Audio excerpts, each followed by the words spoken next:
Hello, I'm Angela Broughton from holesandblinds.com.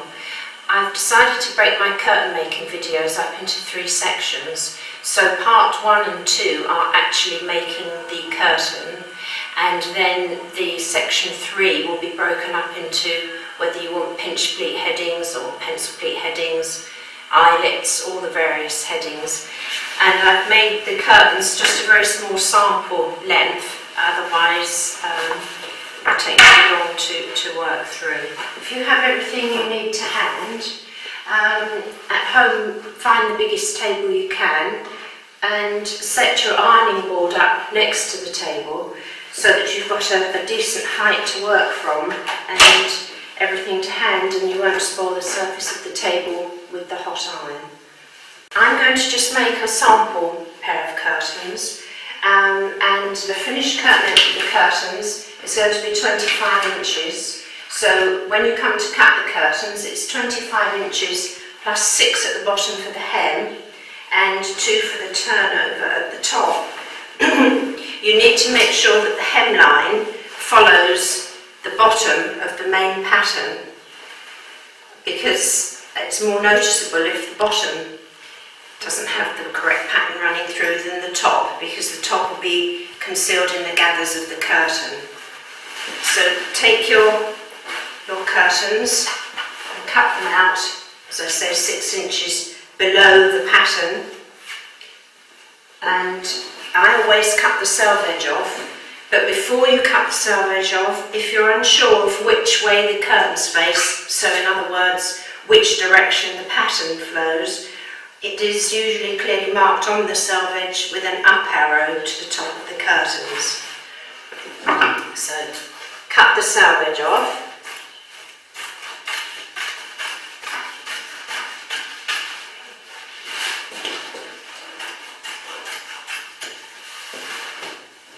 And fold in by 2 inches.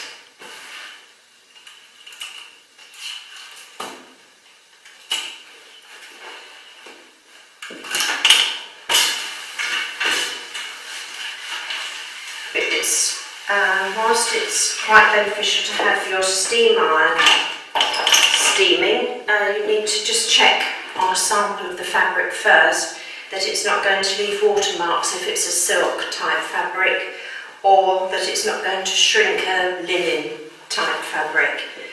So you've ironed in your 2 inches,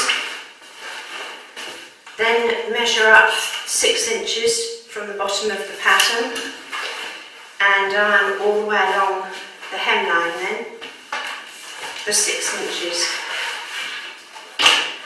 You need to check as you're going along that you're following the pattern exactly, so if your measurements have gone a little bit awry, just keep following the same point of the pattern all the way along. Iron up your 6 inches,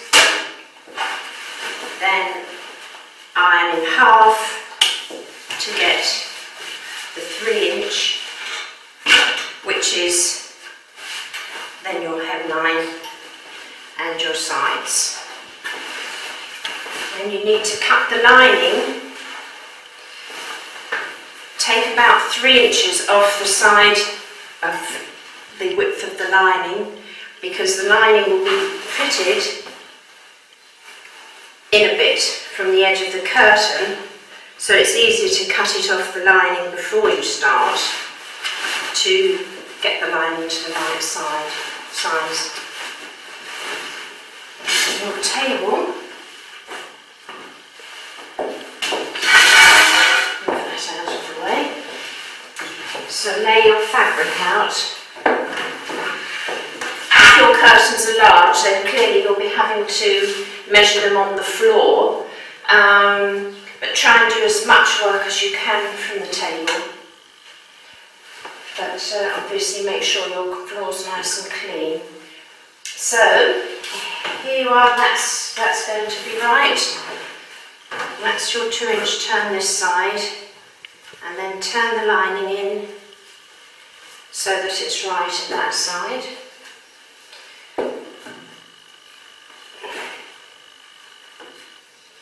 Pop a pin in, And then do your 6-inch turn up